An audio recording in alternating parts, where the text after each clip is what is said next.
If your stove burner won't light or has a weak flame, here's how you can restore it in less than a minute. First, remove the burner. In many cases, it stops working properly because of built-up dirt, grease, or rust, especially on older stoves like this one. To restore it, you'll need a syringe and some 3% hydrogen peroxide.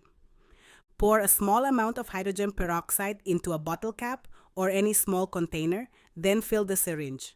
Next, inject the hydrogen peroxide directly into the burner's gas injector. Hydrogen peroxide helps loosen debris and small particles that may be blocking the gas flow, which can improve the burner's performance. Then spray some hydrogen peroxide around the burner and follow it with a little white vinegar. Together, they help loosen grease and some surface rust, reducing the chances of the burner becoming clogged again. Use a brush to scrub the entire area, making sure to reach all the hard-to-clean spots. Finally, wipe away any remaining residue with a damp cloth.